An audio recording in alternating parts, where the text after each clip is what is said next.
Now,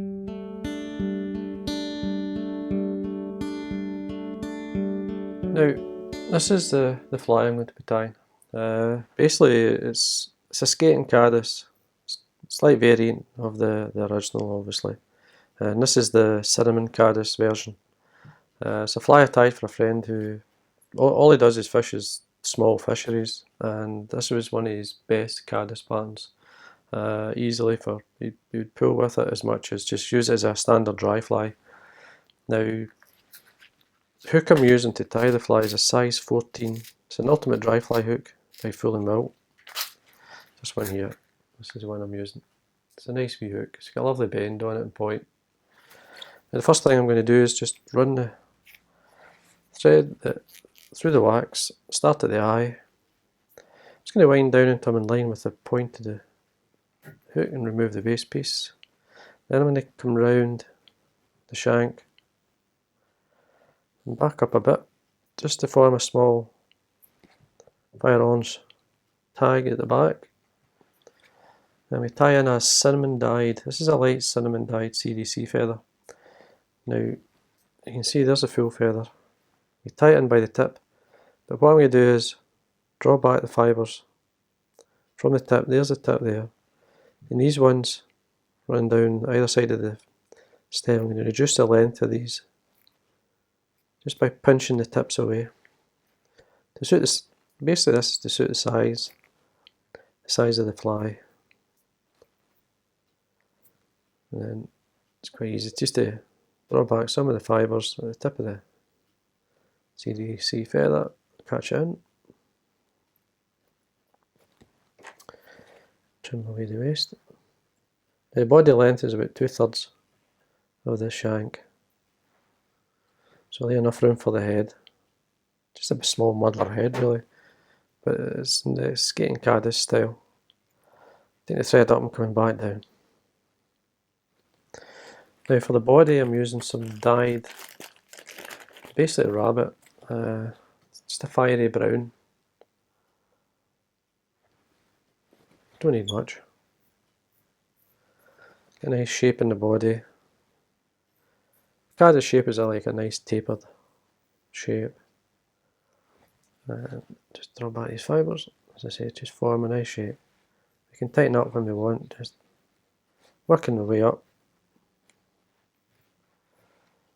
Leave enough space, as I say, for the head. Take away the excess dubbing.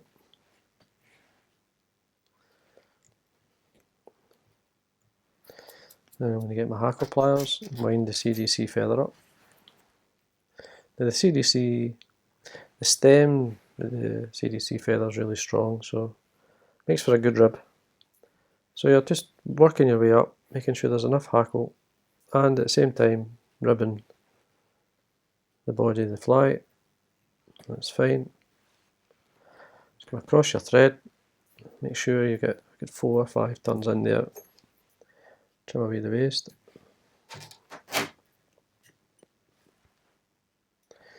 Tidy up. Just draw back these fibres. Just ignore them at this point. And then what I've got here is this is Roe Deer. This is the belly from the Roe Deer. It's mainly in the sides. You've got a nice short fibre. It's much lighter. Now I've dyed this the same colour as the cinnamon, just slightly darker than the CDC. Now cut it as close to the skin as you can. Now you could stack these fibres if you want, it's up to yourself. All I'm going to do is take the odd extra length, and you can see they're reasonably stacked naturally anyway. So now that's a double wing, if you call it, because I'm going to form the head with the deer hair as well. I'm going to trim some of this back as well, so you're looking a wing length round about twice the body.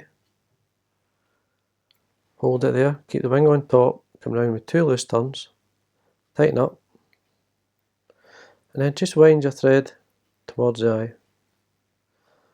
Now it's not as tight as the original skating caddis, but we can tighten up a wee bit more. We can then I'm just using an old pen here to pack the deer here. Hold it back, 2 or 3 turns in, nice and tight to make sure it's not going to move. Now I'm going to get a tiny bit more, don't need much, just need the hollow ends at the bottom in this case. Tie these in at the bottom. All you have to do is just hold it on the top. See, there's not much there, but you need enough just to fill this area up and allow it to rotate. 2 or 3 turns is all we need. Back to the old pen. I've had this pen for years. It's just basically taking out the nib here so I can pack it back. Now you could use your half-hitch tool, which will do the same. This is a half-hitch tool here. You can pack it back in the small flies. 2 or 3 turns. And then we can whip finish. Up we go. Put your nail on the eye of the hook and then tighten up. And then trim away the thread. Now what I'm going to do is trim the deer hair obviously. I'm just going to leave it the way it is. I'm not going to do anything other than just trim it. But I'm going to follow up with a curved pair of scissors. These are the small. And then just from the eye of the hook and the curve of the scissors we can get a nice shape.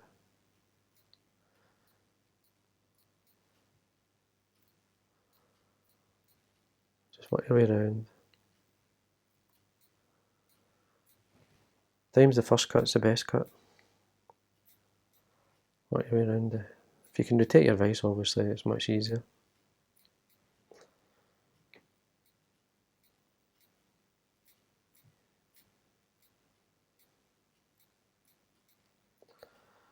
There we are. I'm going to trim away some of the fibres at a different lengths, so I get a taper in the wing. That's why I add a wee bit extra to do that.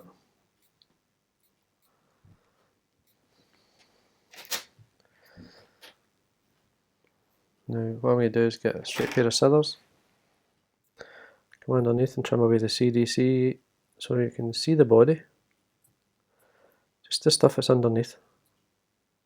You'll see the rib as well. You can trim the deer hair a wee bit to get a nice sort of straighter cut underneath. It's really simple fly to tie. Basically that's you. That's it. You just have to sort of get a tighter cut on the head. Just you can spend a wee bit more time doing it if you want, but that's fine. Once you put your floating on this will work really well. Nice shape. Now all we have to do is varnish the head. If you want to darken the head you could use a wee pen to take away the colour, but I just leave it. Come in there and I'm shy with the varnish, just let it soak into the head area. Give it a second and then you can take away any excess underneath.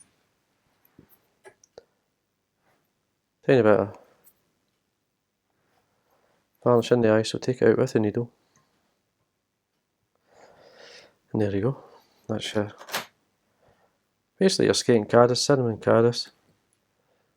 Body looks very caddis like. You've got your rib there as well, CDC coming through. The fibres, a reasonable length there. I'm quite happy with that length. It blends into the part of the wing, so I hope you enjoyed that.